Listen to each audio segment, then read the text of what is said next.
Today is October 25th, 2022, and my guest is entrepreneur and philosopher Johnathan Bi. Our topic for today is the thought of René Girard, based on a multi-part lecture series that Johnathan has done and that we will link to. Johnathan, welcome to EconTalk. Thanks for having me. I'm so excited for this talk. You have a background in math and computer science. You're now working on a fintech startup. How'd you get interested in Girard? And do you really know anything about him? Right. Well, I like to joke and say, when people ask me what my credentials and training in Girard is, and I said I was trained in the most Girardian way possible, which that is to say none at all.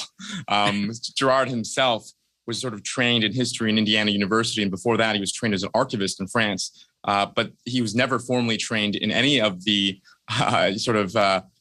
fields like anthropology, theology, or philosophy that he eventually made significant contributions to.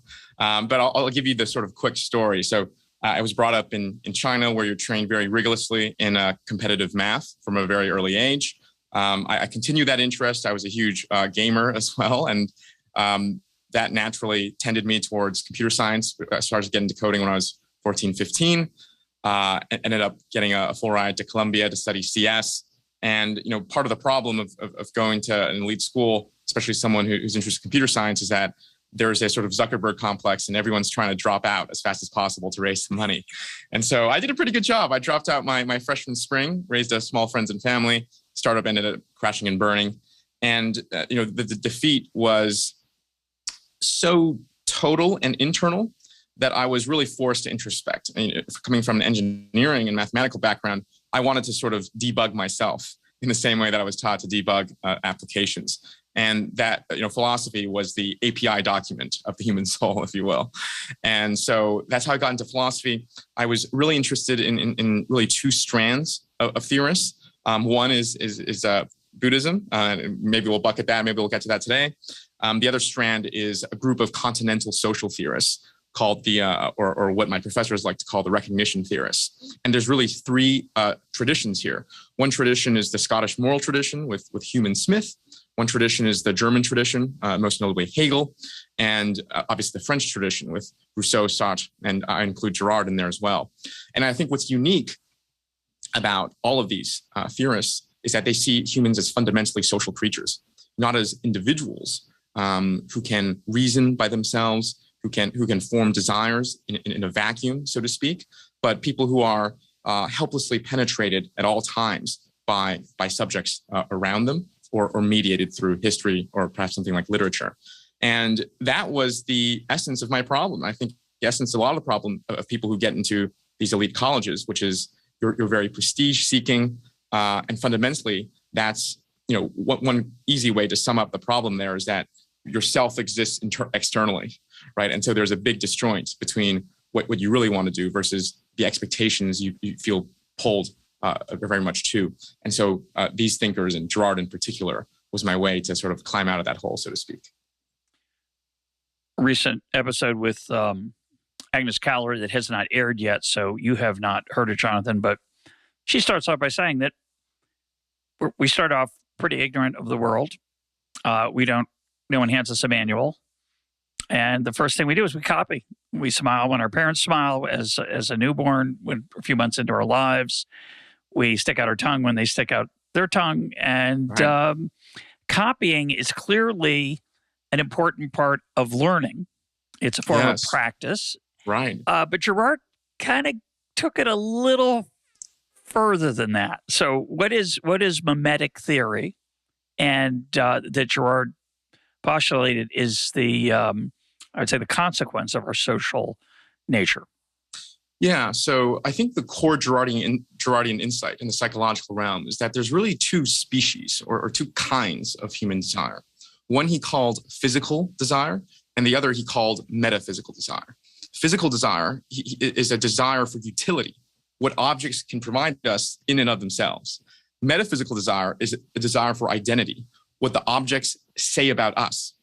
And let me give you a few quick examples. I can desire to eat. I can go downstairs at a ramen place. It's not very prestigious. And that's just for physical desire. It's just yummy. But I can also go, maybe further down to Columbus Circle in Jean Georges, which is, I think, a Michelin star restaurant. And there, right, there is a great deal of physical desire. They make great food, but clearly not so much better than the good ramen place to justify that, 10x, 30x price tag increase. And so there's clearly something different going on there. And Girard would say that's metaphysical desire. We like the type of self-conception we bolster when we were served in such a delicate manner. And this exists in jobs, right? I can go to work because it's prestigious, or I can do a job because I enjoy it. And Girard thinks that this splitting of desire exists across the spectrum. And when we desire to be, Girard thinks what we really desire is a form of persistence, right? We want our names to last. We desire a form of self-sufficiency or power, almost like a Nietzschean will to power. You can interpret it that way. And we desire a social reality. We desire recognition and fame, and we desire to be lauded by the social groups that we're in. And however, these ideals are super abstract. So how does one fulfill them? Girard's answer is that we make associations with objects by choosing models whom we already think have this heightened being. This could be a very distant model, like Amadi of Gaul was for Don Quixote, perhaps, through literature. It could be a very proximate and seemingly innocuous model, like a very maybe well-thought-of coworker near us. And Girard's point is that our fundamental desires, our moral paradigms, if you will, are fundamentally anchored by these models and the objects and values associated with them. Now, what seems as an innocuous suggestion, I really think to be one of the greatest attacks mounted against the foundations of modern social theory, because it's fundamentally giving a completely different answer to the question where normative certainty is derived from. And I think modernity generally has two answers to this question. Well, first, the distinction I'm using is a perennial one that between normative and descriptive, right? So descriptive is the color of that chair, the length of this table, how many fingers I have. And these are things that philosophers think we usually independently have access to by our own investigations. But when you go to the normative side, what is the beautiful? What is the good? What type of sexual familial relations are laudable and what are despicable? That seems to be a different fundamentally type of object than the length of tables and chairs, or at least philosophers have commonly sought those. And I think modernity really has two answers to the question: where does normative certainty, how do we access normative truth? And I think one is offered by the Enlightenment, and the answer there is reason, right? And our core institution of free speech is grounded upon this by Mill, that through our investigations, each of us as individuals, filtering through our own reason, can come to our own understanding. And another is romanticism, right? And that's the primacy of the individual's sort of intuition, so to speak. And a lot of our politics of self-expression is based on this, right? Why do we allow, or why do we permit and expand what type of sexual and familial relations are acceptable? Well, it's because people themselves know their true gender identity. However, Girard's answer is to say no to both of these strands of thinking, to reason or personal intuition. To reason, he says, reason is so often a lawyer and spokesperson for normative values that we've actually ingested tribalistically through our social needs. And to the romantics, he says, we do not always desire strongly authentic desires. We do desire strongly to go to a prestigious school, to get the right job, to live in the right postal code. So the strength of your desire clearly can't indicate its authenticity and whether it's truly yours. And I'll pause there, but hopefully I gave you a lay of the land of why Girard is interesting. Yeah, no, it's fantastic. I think Girard is the kind of thinker, and I confess to listeners, I've never read Girard. I've only watched your first part of your 7-part lecture series. I found it fascinating. I've heard of Girard, but he's the kind of thinker that when I was younger, I would say, it's a bunch of nonsense. He doesn't know what he's talking about. It's a bunch of grand theories. But as I've gotten older, I find them much more provocative. And certainly longtime listeners of EconTalk will note that Adam Smith, who said man naturally desires not only to be loved, but to be lovely. That is, we want respect and we want honor and we want praise from the people around us. And we want to gain it authentically, which is a little bit of, not so as Girardian as the first part, but this idea that we are driven by those around us and what they respect. One of the lessons of that, of course, for me is that since I think we are prone to that, we should choose carefully who we hang out with, because we are going to be influenced by them. And many people have observed that for millennia. It's a well understood, I think, piece of wisdom. But what's powerful about this relative to more mainstream modern economics is that modern economics struggles to deal with these issues of social interaction. In modern economics, human beings are autonomous and alone. They have their own preferences. These preferences are given from the outside, meaning exogenously in the formal terms. And I spent my life trying to make myself happy, and to rack up utility. And that's the physical desire that you talk about with Girard. As I've gotten older, I realized, but that metaphysical desire, the desire to be perceived a certain way, which is the way I understand Girard, and what that does for my sense of identity in a circle of people who have their own perceptions of me and of what's important, that's also very, very hard to resist. And one thing I have to say I cheated on a little bit in my Adam Smith book is I did not want to talk about this fundamental issue that you raise in your description and discussion of Girard, which is authenticity. Right. Because in theory, if Smith is right, and I don't know how much he writes about this explicitly, but if Smith is right and what drives us is how we're perceived, that we want to be seen, that we want to matter, what is authenticity in that world? If we're not careful, and I write about this, but I don't know how much of it was me versus Smith. That's the cheating part. If that's true, if I recognize that I'm a social being, where's the real me? Where's myself? How do I integrate my physical desire, my so-called preferences in the economic jargon, with my recognition that I'm part of a larger circle of social forces, a desire to be loved, a desire to be praised, a desire to be respected, a desire to matter, a desire to have dignity. These are all, if I'm not careful, I just end up doing what other people think I should, and where's the real me? And so, Girard, I know you have thought a lot about that. So talk about that. Yeah, well, there's so many things that we could talk about. Eventually, I want to get into a little intellectual history to discuss how we came to this place where, you as well as I started off initially thinking we're just rational utility maximizing creature. That's all we should do. So eventually, I want to get to that part. But there's a few threads that I want to close out first. One I'll say is Smith, and as I mentioned in my little prolegomena of my intellectual interest, Smith is part of that Scottish moral tradition, which I find extremely fascinating. And I believe Smith says, we want to be loved, we want to be lovable, we want to be sympathized with and sympathizable. And I actually think Smith isn't that far off from this Girardian intuition, because he has this idea of the impartial spectator, right? Correct. And one question I always had reading Smith is just, how impartial is this really spectator? Because Smith seems to suggest that this is a universal, eternal spectator that judges upon these just laws of human nature that are unmoving. But I think, and what Girard would say, and how you get from Smith to Girard is a slight tweak, which is that instead of these eternal sort of spectator, almost a god inside your brain, so to speak, what you get are actually quite partial spectators. You get spectators through your cultural upbringing in your environment that grounds your fundamental key moral values. So there's a close proximity, really close proximity between Smith, between Girard, and also I would argue the Germans, Hegel, and the rest of the French, Rousseau and Sartre as well. Well, what's powerful about thinking about Girard in the Smithian context for me, and you might say, no, that's totally weird, and no, that's not what I had in mind at all. What's weird for me is that when Smith talks about impartial, he means not me.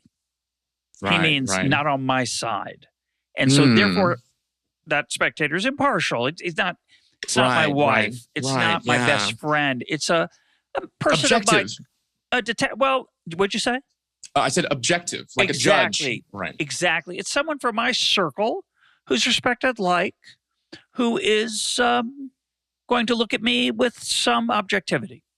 But what you're pointing out is that, in a sense, the Girardian impartial spectator doesn't exist, because the Girardian impartial spectator, as I understood you before, is a part of this culture that you and I inhabit. So, okay, David Hume really likes Adam Smith. They're old friends. And so maybe he's not who Smith has on his shoulder watching over, although Smith had so much respect for Hume that it's very possible he was, in some sense, his impartial spectator. But pick someone else, someone from his circle, his coterie of buddies. That person has the same values as that culture, which are not necessarily Smith. Smith might aspire to that. Smith might want the approval of that group that he's immersed himself in, right? And so that group is not impartial. That group has a whole bunch of prejudices and a whole bunch of values. And Smith is, of course, doing his best. I feel terrible saying this about Adam Smith. He's doing his best to try to appease them and to get their approval. And I think Smith would find that offensive, which is, I think, the Smith I represented in my book. But you're suggesting, I think Girard would suggest that, we can think all he wants about how he's not going to give in to all what they want, and he has his own views. He's going to be drawn to them like a moth to a light bulb, and he's going to give in. Yeah. He's not. Yeah, that's right. And I'll mention one more point on this point, and then we should move on to authenticity and eventually the intellectual history. There's so much to talk about. There are actually, if we take what I like about this impartial spectator view, that we sort of simulate, if you will, sort of a person, a normative judge in the back of our heads, is that there's potentially a biological basis for this in the 20th century discovery of mirror neurons. And these are neurons that both fire when you do an action or when you observe a similar action being done. It's the same sort of neuron pattern firing. So it lends some credence to the idea that there is a biological basis between observing, simulating, versus actually doing it yourself. But that's the final point I'll say on this, and because I want to get to your point on authenticity. Yeah. I'm actually very confused, because this is the big question for the Girardian, right? What is good health? Like, what does it mean to be healthy? And Girard, as I said in my lecture series, is just very disappointing in his lack of positive prescriptions. In fact, I compared Girard to my Virgil in the sense that he was able to rescue me through hell. He was able to show me how to purge more milder forms of perversion. But just as Virgil couldn't take Dante all the way to heaven, neither could Girard. Girard kind of just retreats. In fact, the model that he will give at the end of his life and career is Hölderlin, which 19th century contemporary of Clausewitz and Napoleon and Hegel, who retreated into a tower, right? So that's the French. And Rousseau also had this retreatist intuition. So maybe it's a French thing. But so this is all to say that what I'm about to share with you is mostly my own creative interpretations on top of Girard. I think there's general two solutions. Once you've identified there's a metaphysical and there's a physical desire. One way, and I think this is what Girard leans to, is to say this metaphysical, this is the Buddhist as well as the Girardian way, is to say this metaphysical desire, this desire for being, it's completely perverse. It's always perverse. Whether from Girard's perspective, because it's essentially a desire to be God, right? This is why it's satanic. You're desiring persistence, you're desiring power, you're desiring reality. If you push those far enough, those are the metaphysical qualities of the Judeo-Christian God. So Girard actually sees metaphysical desire as the original sin, as the satanic drive to rival God in his metaphysical splendor.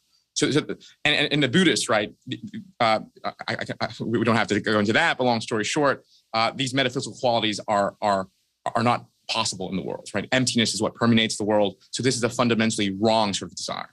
So for the Christians and Buddhists, the way to good health is to completely get rid of metaphysical desire, to be only concerned by the object, physical desire. There's another, however, strand of thinking, and probably most popular amongst the Germans and Hegel, is to say there is actually a healthy way. The Germans and Plato, actually, which we'll talk about, there actually is a healthy way to exist in society. And the way, long story short, to do so is for your metaphysical and your physical desires to align. That is to say, if you really like to do philosophy, don't hang out with a bunch of people who are industrialists. Hang out with a bunch of philosophers, so that the sort of somewhat partial spectator, as we've discussed, will naturally align with your normative values, with your physical desires, and thus you'll receive recognition and a form of reality. So there are two fundamental answers, and I really don't know which one is the right one. The problem with the second one, which is one I've proposed is in many different aspects of life, that, I talk about the fact that you have certain wants, but you also can have wants about your wants, and you can aspire. You can try to want to be a philosopher rather than an industrialist, and therefore pick the industrialists. Pick the philosophers.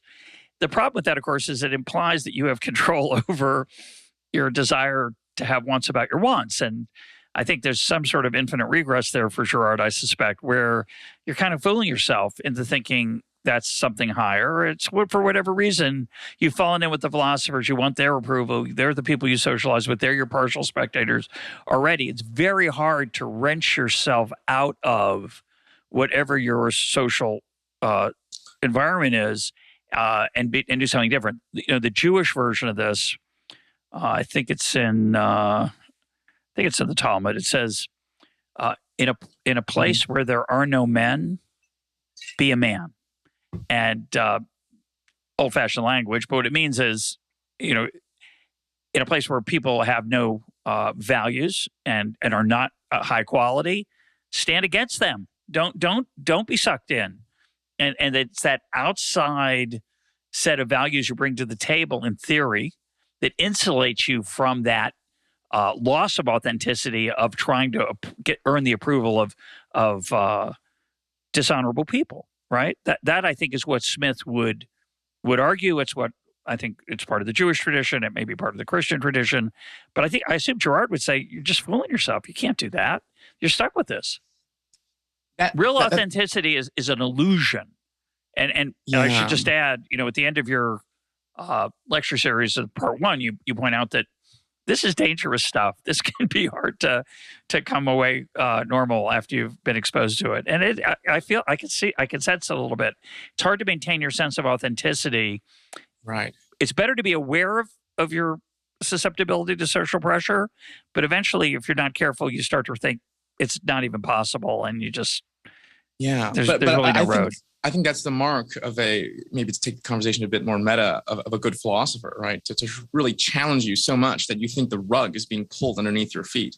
Yeah. And that's what reading Girard, coming from this sort of modern, rational, utility maximizing perspective, really felt like. And, when I look for philosophers, I look for the exact opposite of what safe spaces are, right? I look for the ones who are sort of challenging me the most. So maybe that's the mark of someone worth engaging. But let me just make a quick comment, I think, on this authenticity point. I think Girard is forced to say, and I think the scholarly community is actually divided on this. So I think your intuition, you'll find many sympathetic Girardians. But I think Girard is forced to say, of course we have a physical desire. Like, of course we aren't just after objects for what they say about us. That's completely ridiculous, right? However, he would say that every act of desiring probably has a social desire, a metaphysical desire involved in it. But that's not to say all desire is metaphysical desire, right? To say all desire has metaphysical desire is not to say all desire is metaphysical desire. And there's a big distinction. Clearly, I think there are states, and I'll grant, there are states where we're so caught up in a metaphysical frenzy that we cannot investigate what our true desires are. And by the way, there's two ways to get caught up in a metaphysical frenzy. One is this sort of positive way of conforming to a group, but then there's a negative way. That's out of resentment, right? Yeah, talk about that. That's fascinating. Yeah. So, but maybe let me just finish the authenticity point, tie a little neat bow on it, and then we'll talk about that. Girard would say, or my reading of Girard suggests that we do have a physical desire, that once we calm down our metaphysical desire, we are able to access it. That is, even if I'm thrown in, so to speak, with a group of industrialists, but I really like, say, philosophy, if I'm able to calm my medical frenzy down through various means and perhaps by good luck, I will be able to discern that, if not the exact degree to which I like philosophy, that I do prefer it over industry. And let me give you an example, actually. I have a friend, and he's in a very similar position that I just suggested. He's doing very well in his career, like a superstar in industry. and he's getting no recognition, no social glory whatsoever in philosophy. Yet every single day, he loves doing philosophy and he loathes industry, right? So if the desire is philosophy, industry, but you know that the desire for industry is already being pushed up and philosophy is already being pushed down by the lack of the social and the surplus of the social.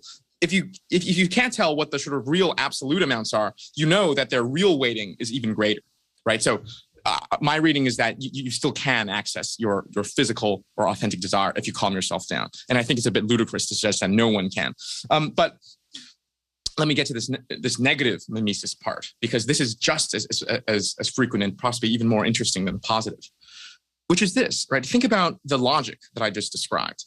The logic of metaphysical desire is to secure an object that is associated with a model who we consider to have a heightened degree of being.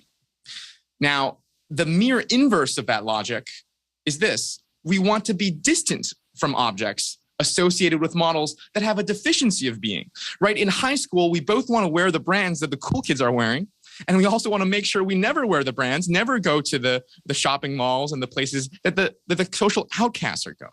Correct. And so metaphysical desire really works both ways here. And what the negative way is called is Nietzsche's resentment. And let me give you an example. So I have an acquaintance in college who I first met as a freshman, and he was a economic progressive, very, very interested in distributive justice. And I thought, what a great guy, right? Every time I saw him, he's talked very passionately about helping the poor. And I thought, what a good, upstanding moral character.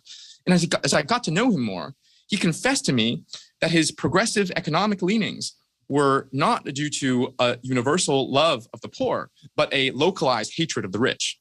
Because he had grown up as middle class in a upper middle class environment, and wealth was that thing that made him always feel small. And so rejecting wealth and rejecting the wealthy was for him a moral weapon to get back fundamentally at his richer peers. And you know what that friend is doing right now? He's an investment banker, because fundamentally he never had a problem with money. The only reason he claimed to dislike it and people who had it so much was because he wanted it so much. And here's the other interesting thing.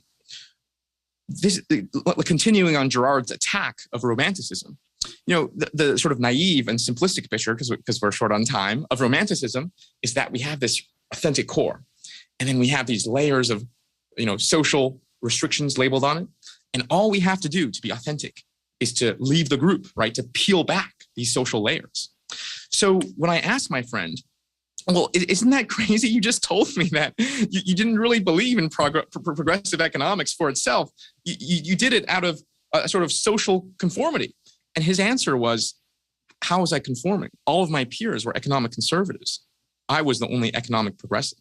And this is the lie, I think, of romanticism, is that it confuses difference for autonomy. It confuses distance for authenticity. I think there's a narrative in modernity that to be different from the group means to be authentic. And I'll leave you with sort of one last image here that I think is quite striking. So Marlon Brando, a famous actor, I think in the 40s, was in a movie called The Wild Ones.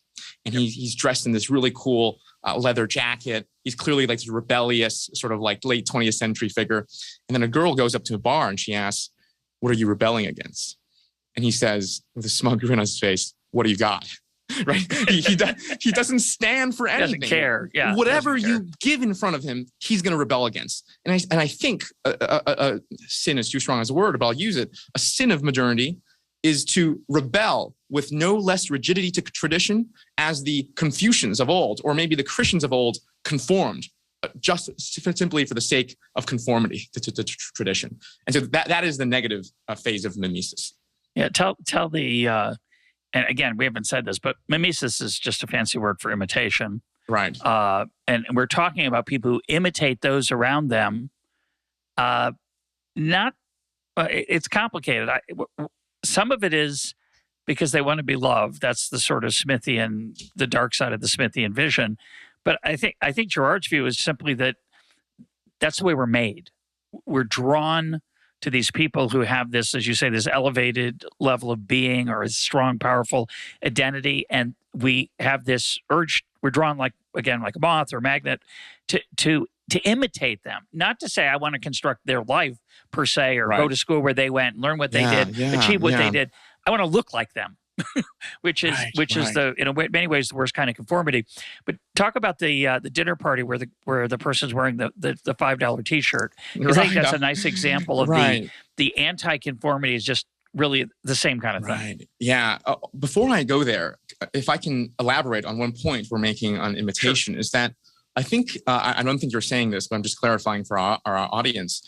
I think it's a bit too simplistic to say Girard is, about imitation, because I think what it lends people to think is, I see man walking across the street, I model his, every endeavor, and I walk across the street, I see man kissing this girl, I also kiss this girl. And it's not that type of imitation that Girard is interested in. Girard is fundamentally interested in imitation or negative imitation of values. Does that make sense? Yeah, so when I see a man date a certain girl, what I imitate is certain qualities of that woman who are highlighted, that are implanted in me. For example, slimness, right? Slimness is not always a cultural ideal of beauty. It's too simplistic for Girard to think, that guy just I have to imitate his exact actions. This is fundamentally an imitation or negative imitation of values. And that's why I drew that normative versus descriptive distinction. So it covers it covers actions that don't seem to be imitative, prima facie. Now, let me tell that dinner story, because I think it's a nice segue here. I think the story is, people in tech, they appear to be quite independent. And when you're at these fancy dinner parties, the finance people, they're all in, $500 suits, and the tech guy would show up in a $5 T-shirt. Now, because of this modern conception of difference equaling autonomy, distance equaling authenticity, we think, oh, that tech guy, he's so authentic, right? Zuckerberg is a great example here. But my reading of that is that that's just simply a negative imitation, because, or it's playing the same game, but at an accelerated means. Because in some sense, showing up to a fancy dinner party where everyone is dressed up in $500 suits and a $5 T-shirt is much more of a power move than showing up to that same dinner party with even a $5,000 suit. Because what it's saying is that I take your core value in expensive clothes and fashionable dress, and I treat your value as nothing, and thereby showing that I am more superior to you, right? If you watch Game of Thrones, do you watch Game of Thrones? No, I'm the last person who hasn't seen it. I've never seen it, and I've never read Lord of the Rings. I didn't like The Hobbit. So around 14 years old, it was over for me. The picture I'll paint, I think, will still be relatable. In Game of Thrones, there's these high sex, and they're supposed to be, I think, a parallel to the Catholics or something, or like early monks, and they're dressed in robe, like really poor robes, and they're sweeping the citadel. But you can tell there's a sort of moral arrogance, and they actually treat their robes compared to the king's jewelry as a sign of superiority and victory, right? So that is all this sort of logic of negative mimesis. And what Nietzsche fundamentally captures in the first essay in the genealogy of morals of the resentment. So let's go back to being for a minute, because I write about that in my book, Wild Problems, and my sense of self and how important that is, and how it often trumps and dominates narrow utilitarian day-to-day happiness. That's one of my claims in the book, that when we make big life decisions, whether to have children, whether to marry, who to marry, we don't just look at whether we're going to be happy or not. We look at how we're going to feel about ourselves as human beings. Right. What Girard's adding is that, and you get those ideas from somebody else usually, as you say, an anti-idea. And I find that deeply troubling, but I have to confront it as a possible reality. I love this idea that my essence, my sense of self, my being, who I am, this is something I craft through my decisions. That's the central claim of my book. My book is Wild Problems, a guide to the decisions that define us. And these big decisions define who we are. And so when we make those decisions, we shouldn't just look at the narrow utilitarian calculus. We should consider how it's going to affect how we see ourselves and who we actually are, Totally, our yeah. essence. But I think George's kind of a little bit skeptical about that as a path of authenticity. Am I right? Well, I would say he would say, bravo, Russ. You definitely got the first part right, at the very least, that when we're making decisions, primarily, even though we fooled ourselves into thinking that they're just after objects, just after utility, a large degree of the consequences of those decisions is how it affects our being, our sort of self-conception, our identity. Yeah. Where he might disagree with you, and I think you've landed on this point already, is how those decisions affect our being is not some eternal a rule book of human nature. You know, we were just handed this instruction manual that I of all people as an engineer would like to find. You know, eat 3 chickens means good. You know, kill 2 cows means bad. However, our sense of being is fundamentally shaped and determined by the cultures we're in and the models that we're exposed to. I mean, just take something as having multiple wives, right? In many social milieus, that would be the mark of great respect, right? In Chinese antiquity, you know, only the aristocrats take multiple wives, and the emperors has the most. But in today's society, right, having mistresses or having multiple husbands is seen as very odd. And the same thing, as I mentioned already, with body image, right? Slimness right now is all the rage, but in the Tang Dynasty in China, it was having a more well-rounded figure, so to speak, because that indicated people's wealth. That was the good old days. Right, exactly. I would have been happier there. Me too. I would have a heightened sense of being. Yeah. But Russ, if it's okay with you, can I share with our listeners this sort of intellectual history? Yeah, sure. About how I think we got here and how we've really lost, right, this idea of humans as social animals. And to the extent where an economist like you has to learn that. It doesn't start, you'd think that you should start from that position, right? And the intellectual history, I'm going to borrow from one of my professors that I studied under, Axel Honneth, who himself is a recognition theorist. So part of this is going to be borrowed, but it really starts with Plato, as I imagine most intellectual histories begin. You know, Plato, as our listeners probably know, had a tripartite conception of the human soul. There was appetite, there was reason, and there was spirit. And each of these had a means and had an ends. The means of appetite might be instinct. The ends of appetite are the same ends that we share with animals: self-preservation, your sex, right, recreation, having a roof over our heads. And there's also a means of reason, right? That's just, reason itself, right? Our ability to have discussions like this. But funnily enough, there's actually an ends of reason too, and that's contemplative joy. And this is the thing that's going to be obscured. There is a means of spirit, and maybe that's mimesis or imitation. Plato's a bit unclear, but there's also an ends of spirit. And that end of spirit is all these social goods that we've discussed, right? Thumos, glory or recognition, social belonging. And this intellectual history really sees authors of antiquity, obviously Aristotle, who continued this, right? Zoon Politikon, humans are social political creatures, that continued all the way to the Christian natural law theorists, who saw a fundamental end, not just an instrumental means of human, of the good human life, to be participation in the community itself. Okay, so the social participation was the end, or was one of the most important ends.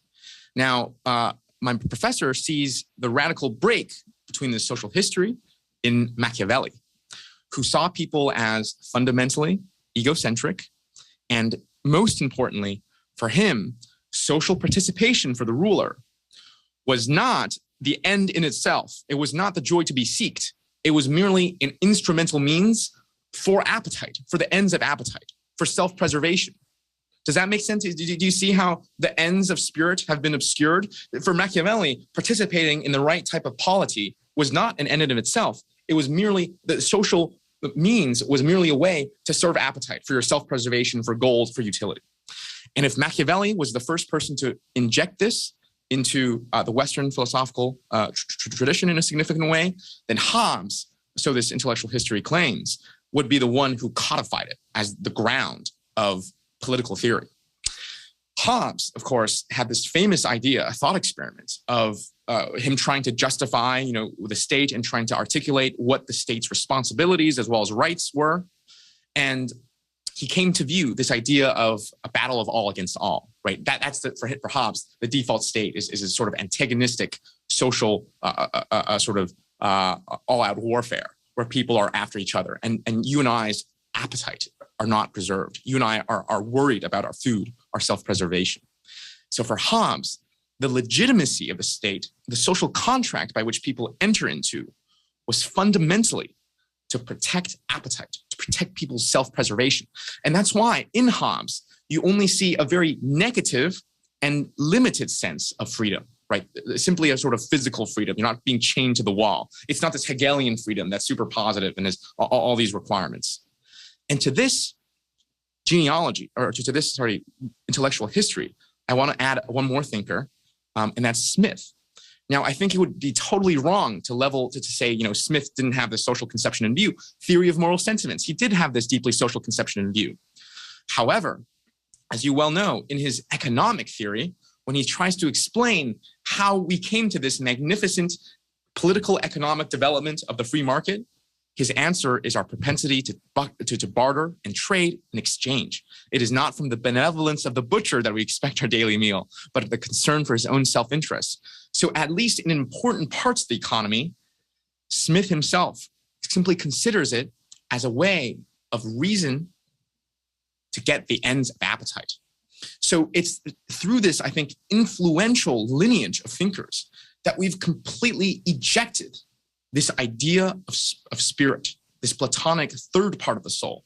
We no longer see participation in the polity as an end in itself. We merely see our social aspect as a way to serve our appetite. And so we become reduced to these rational, utility maximizing creatures without a consideration of spirit at all. And I'll pause there, but that is how I think we got here. I'll also make one more comment, maybe, that I think out of the sort of physics envy, economics wanted to be, economics want to run on the rails of math, so to speak. And the easiest way to do that is to model people as rational utility maximizing creatures. Because when you inject the social dimension, you fundamentally cannot use quantity anymore as the fundamental language. You have to use quality. Right, you have to describe what things are being traded and things like that. But I'll pause there. Well, I doing my job for me. I appreciate that. I was going to say that. I was going to say maybe a little differently, but that let me try to elaborate on that, because I think that's yes. Also important. Smith certainly saw people embedded in their their intimate social circles of family and friends. The community people they interacted with that a person interacts with on a regular basis. I don't think he had any romance about the world. I know he didn't. Being part of the world community. But he certainly wasn't, a modern economist with an atomistic, individualistic. But in economics, he was, right? In economics, barter, truck, and exchange. Well, the truck barter and exchange is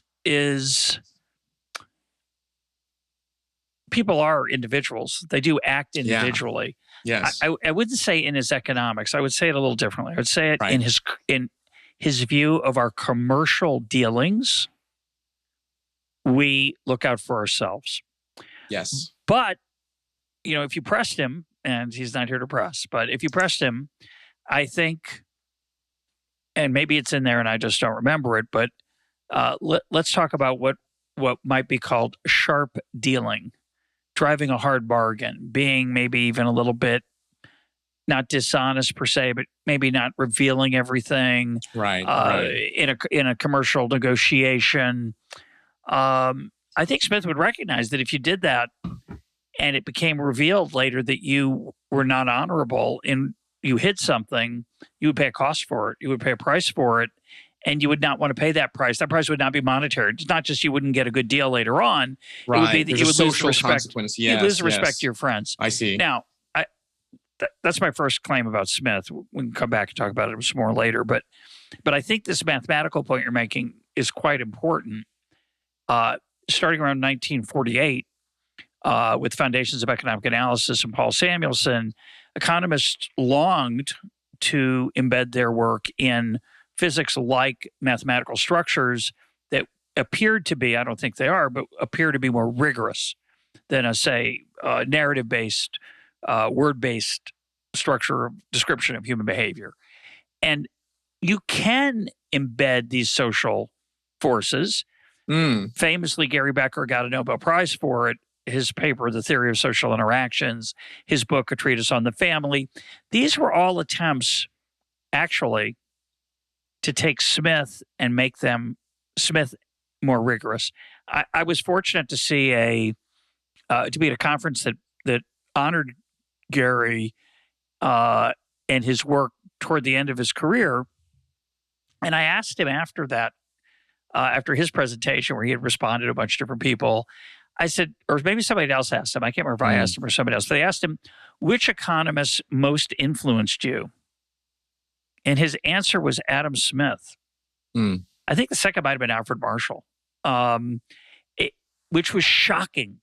Can you elaborate a bit to me as well as perhaps some of our audience who isn't familiar with his work?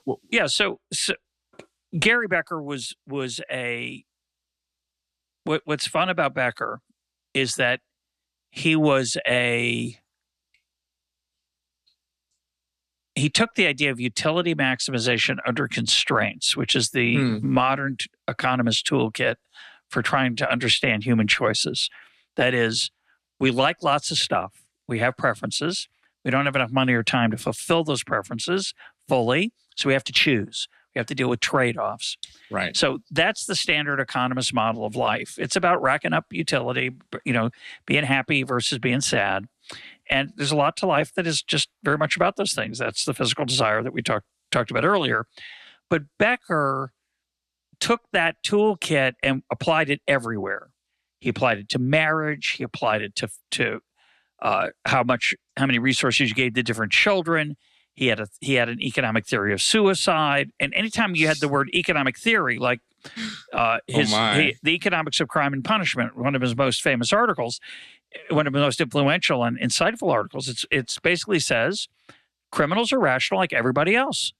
They trade off expected gain from theft versus expected loss from punishment, and applied mechanically, that's a really sterile theory in his hands. He was a very, very thoughtful practitioner of the economic toolkit. But my point, the reason I brought up Becker and the reason I brought up Smith, for Gary Becker, who is the most, in many ways, a super modern economist of his era, which is, his best work was between 1960 and, say, 2000, 1960 to 1990. For him to say that an economist who wrote in 1776, no economist, no Nobel laureate of the 20th century would say that Adam Smith was their biggest intellectual influence, except Gary Becker. And I don't know if in his Nobel laureate, in his Nobel Prize speech, whether he references it, but it's shocking. They would reference Why? Because in nobody political reads theory, Smith. Nobody reads Smith. Really? Oh, nobody my reads goodness. Smith. He's dead. Goodness. Nobody's interested in Smith. He's been subsumed. It's like saying it would be like a modern string theorist in physics when asked who was your biggest influence. Well, Isaac Newton. I've tried to bring his work into mine. And you'd say like, oh my gosh, why? Or go back earlier. I don't know who was there. Who would you say Galileo? I don't know. Copernicus, Kepler. Yeah, I don't know. Oh, well, those are pretty good. Anyway. So the question was, when Becker said that, I actually thought he was joking. I thought it was like, oh, Adam Smith. What he meant was, he didn't mean the Wealth of Nations. He meant the theory of moral sentiments. He meant my career was devoted to taking the insights of Smith and the theory of moral sentiments that we care about. And, my classmates and I used to joke about this. We care about opprobrium. That's a very Smithian word. It means disapproval. but Becker liked to quote Smith, opprobrium. And we want the approval of the people around us who we respect, and we don't want the disapproval of people that we respect. And Becker tried to bring that insight into modern economic theory. That's what's crazy. And he did a really good job of it. If you read the theory of social interactions or his theory of marriage, there's a lot of math in it.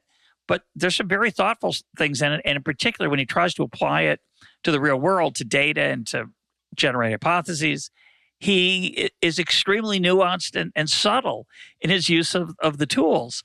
Now, I think he really believed that people were maximizers. I don't.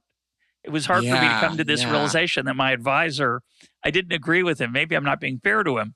But I think he fundamentally believed not just he had a model of human behavior, but he was capturing what people actually do. Now, to be fair to him, he was aware that that is somewhat troubling. And he actually tried in a paper that I always thought was a throwaway, but actually I think probably meant a lot to him. He tried to show that the theory of demand would still hold even if people weren't rational, and actually chose randomly. And it's a cutesy kind of result. It's kind of interesting. Yeah. But anyway, enough Gary Becker. The point is that modern economics, he's an incredible outlier, not in the application of economics to non-financial or non-commercial applications. He's an outlier because he actually tried to treat people as social animals. And most economists either don't find that methodologically appealing because the math gets really unpleasant, or they just think, oh, that's just such a small thing. Right. As one colleague of mine would say, look, we're self-interested. That's the end of it. There's nothing more to say. And what I think, there's two aspects in which we're not just self-interested. One is I think we have principles. I think we do have moral values and things that we privilege above and beyond our own personal well-being. And the second thing is that we're self-interested, yes, about survival and many of the things you talked about, but we also care that we want to belong. Right. Yeah, we want to belong. Exactly. We want to be part of something ideally transcendent, glorious, and if not, a good street gang that makes me feel like I'm somebody. Right. Those are our human impulses that I think are left out of economics in many ways for mostly methodological reasons. That's my claim. Yeah, and I have four responses because it's such an interesting conversation here. Four responses to what we just said. But the first one is this is probably a throwaway thought. I'm quite allergic to this. You see this in philosophy actually, where there's this analytical tradition where you're only supposed to sort of study the latest and greatest, so to speak, insights on an idea. So if you're studying on what is free will, then you're supposed to read the latest research, the most advanced research. And then there's this historical tradition, which is the tradition that I'm part of, which is you think that there is incredible value in the classics, in the great works of antiquity. And you're supposed that never leaked over into economics, Jonathan. Well, sorry. That's what I was going to say. I was going to say, I think that this split between these two and what disciplines follow what tells you a bit about what that discipline is. For example, literature, obviously classics model, right? All of science, obviously analytical model, right? Just latest, greatest, no scientist is going to go study Newton. The fact that economics does not abide by that classical model tells you that people conceive, and people do conceive of it as a science or try to conceive of it as a science. Want to, yes. However, as you know, for most of human history, political economy was a subset of philosophy, right? Yep. If you ask Smith what he was, he would say he's a moral philosopher. Absolutely. Right? So something like that. And so that's just a throwaway comment, but that's something I found interesting. The second thing I want to say is, in the preface, I'm going through the phenomenology right now of Hegel. It's quite a perilous journey if you thought Girard was bad.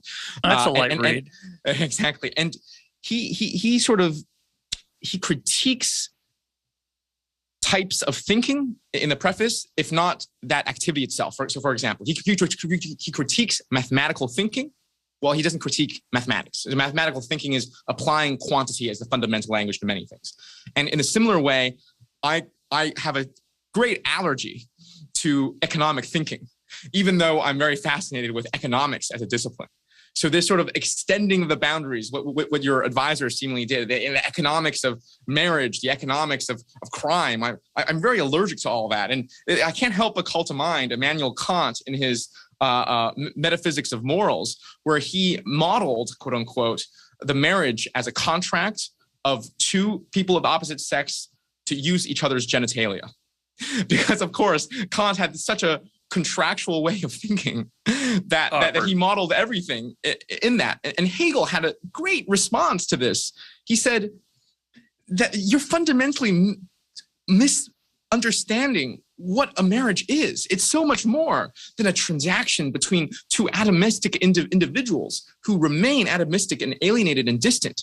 You bond with the other person. You choose who you become by choosing the person that you're going to spend your time with for the rest of your life. Straight out of my book. Yeah. It turns out I'm a Kantian. I didn't know that. I'm a Hegelian. You're Hegelian. You're exactly. There you go. And it's this type of allergy that I have towards this economic thinking applied to these disciplines as well.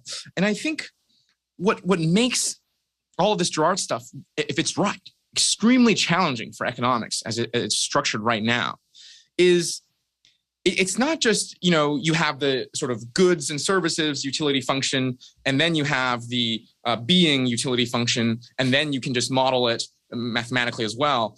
But the social function, the being function, fundamentally penetrates into how we value goods and services. Absolutely. How do you look at crypto?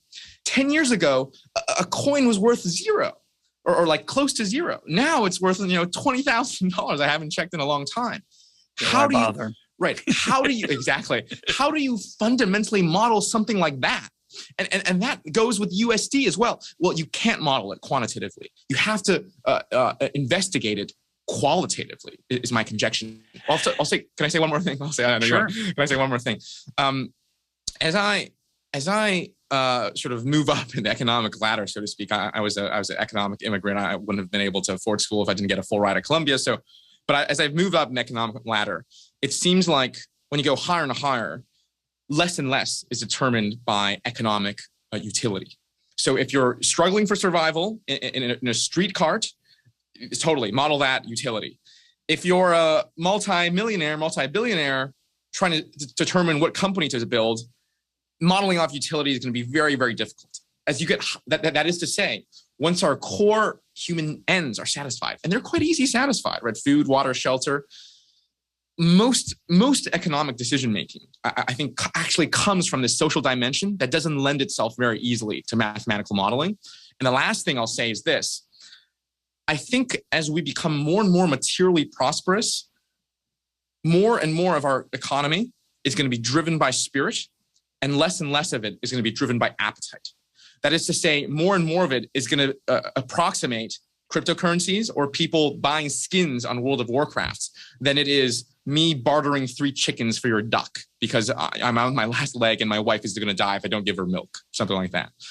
All this is to say is that when you have all 3 parts of the human soul, so to speak, in view, I think that the logic of economics in the 21st century, as we become more and more technologically advanced, is going to shift away from this appetitive model and more, even though it is already to a great degree, but it's going to shift more and more and I think we're already in a somewhat post-scarcity world in some sense. No, I think that's exactly right. I mean, I think that's why, to use an obvious example, Brexit, seemingly irrational, example, yes. Right? Seemingly irrational. People voting against their. Now, I think it's really complicated on every dimension of this problem. But totally. I'm going to give you I'm giving the caricatured version. The caricatured version is these people from England who voted to leave the European Union. They were cutting off their nose to spite their face. That's irrational. They're going to be poorer now, and how's that going to help? That they obviously didn't understand the economics of what they were doing. And I look at it very differently now. I might have said that some version of that in the past, but I look at it very differently. I say, I'm going to assume actually that they do know the economics. They just care about something more than just about money. National sovereignty, right? National Self-identity, right? Their identity as an English, a citizen of England. That's right. And we see this raising its head everywhere around the world. It's not a British thing. It's not an American thing. It's in a lot of different places. People obviously have their sense of self is not unimportant.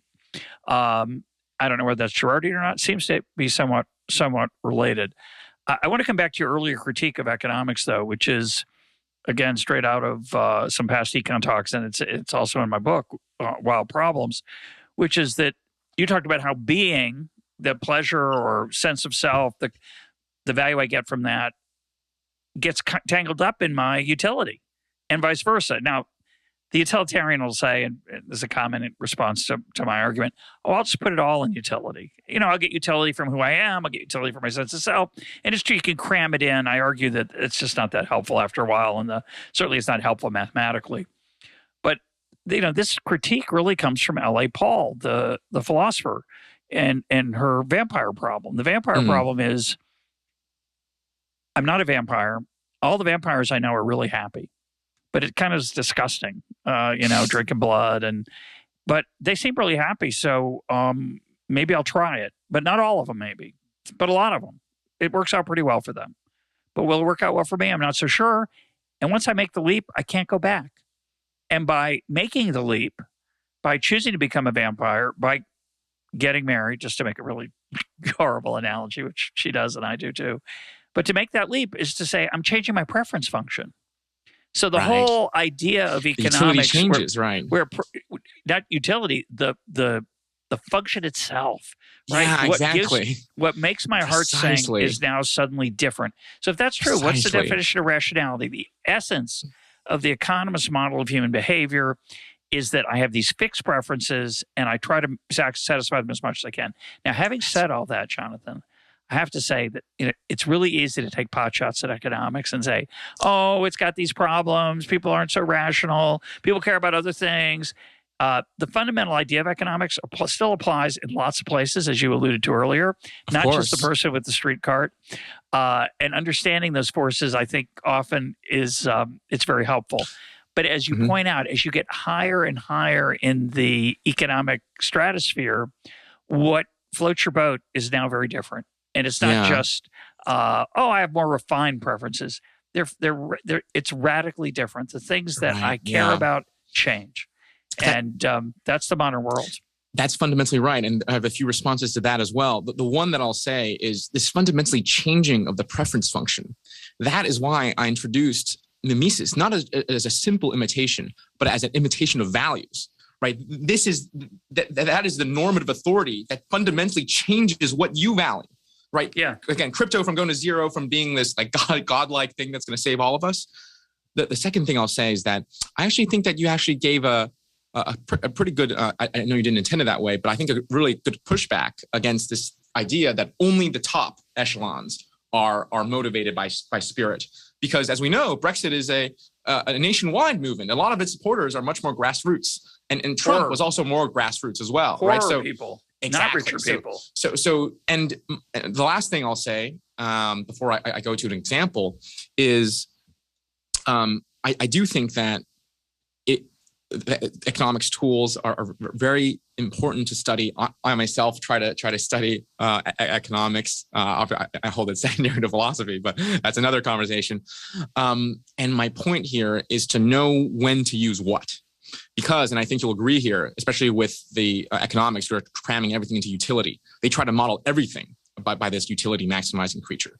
And there are fundamentally domains and time periods and choices in your life that don't abide by this economic logic.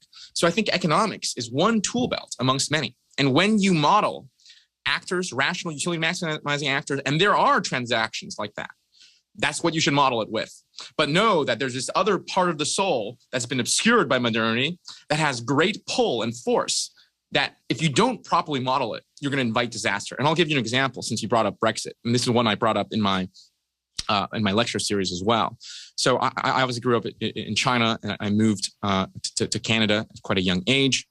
And the dominant view of economic liberalization of China in the 2000s, certainly in the 90s, if you remember, was that it was going to harmonize China with the West, right? I just have to interrupt because one of my favorite moments in EconTalk, I think, was in 2007, about a year into the program, when I claimed to get the guest Bruce Wayne into Mosquito that increased trade with China would lead to harmony. It would lead to a shared interest, and it would lead to the democratization of China. And I'll never forget this because it was Bruce, a very powerful thinker. He looked at me. I think we did it face to face, and he said, "And what would the evidence for that theory be?"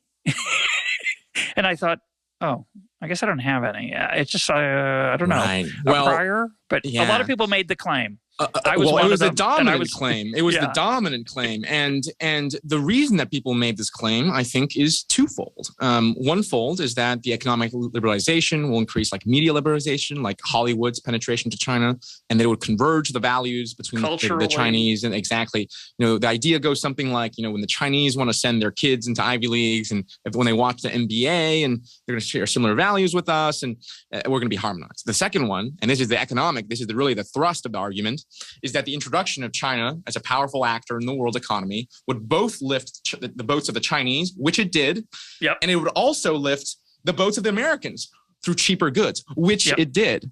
Yep, however, on average at least. Yep. Right. However, Girard actually wrote his final major work in 2007. It's called Battling to the End, where at the height of Sino-American optimism, he predicted that a conflict would occur between China and the U.S., the very conflict that we're seeing rolling out now. And even more surprisingly, he predicted that conflict would come at the very means by which other people thought would establish peace, through trade. And he said something like, this almost verbatim, he said something like, from that perspective, we can fear that a major trade war will occur between China and the U.S. in the coming decades. I'll give you the quote after, but he literally said that in 2007, which of course happened in the late 2010s and early 2020s. And Girard's reason for why those two intuitions are wrong is, first, as humans, again, we do care about our absolute increase in goods, but more often than not, we care about our relative position. So his claim was that Americans would be less happy because they would feel more threatened by China's rise and they would be less joyful about their absolute increase in goods. And conversely, the Chinese wouldn't be happy that they're absolutely better, but because their gap has closed down, that the Americans seem even closer to reach. And they would almost be more jealous because they were closer and not less jealous, right? And in my own life, I'm much more jealous of a 25-year-old entrepreneur who's doing slightly better than me than the billionaires in my lives. They're too distant from me, right? And and on the second point, Girard does not think a shared value system necessarily means harmony, because it also increases the amount of competition that the two nations would enter into. And a similar self-conception for Girard, and this is his image of the warring twin, would actually lead potentially to conflict. And so, lest our audience think that Professor Russ and I are just talking about theoretical things that don't have to do with really important, possibly apocalyptic events in the world, the economic thinking, I think, is responsible for a whole host of terrible decisions on both a global, more national, as well as on a micro individual level. I'm not sure I agree with that. It's very provocative. I think it is, to be fair, a little bit more sympathetic to my 2007 self. Right. In general,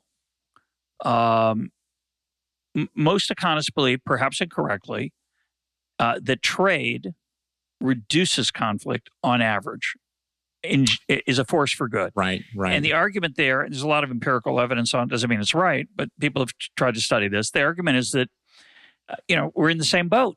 If I'm trading with you, this is the argument that for this China harmony story. Right. So I don't really, it's hard for me to accept Girard's argument that because we're closer together, we're going to be more in conflict. I would argue that the part that most people ignored was the sense of national autonomy and pride that people would worry and feel strongly about. Yes. And that weren't there, and if there weren't a history, say, of the West imperializing the East in many previous centuries, maybe that wouldn't have. I'm thinking now of the British, the Opium Wars. I suspect that history is maybe more important than the kind of competition that Girard is talking about. But it's an interesting question. I have no idea. Yeah, maybe to qualify what I just said there, I think we can perhaps interpret Girard as saying something like, to think that trade itself is the panacea to global peace is way too naive, because trade itself introduces both multiple avenues of competition that can incite violence itself, or trade can, I'll just leave it at that. But I don't fully agree with the position I just forwarded right there as well. I'm trying to articulate Girard's sort of intuitions here. Yeah. My guest today has been Johnathan Bi. He's got a 7-part series, and as interesting as I hope listeners found today's conversation, his online versions of these topics are quite provocative, intense, and we will link to them. So, Johnathan, thanks for being part of EconTalk. Thanks so much for having me.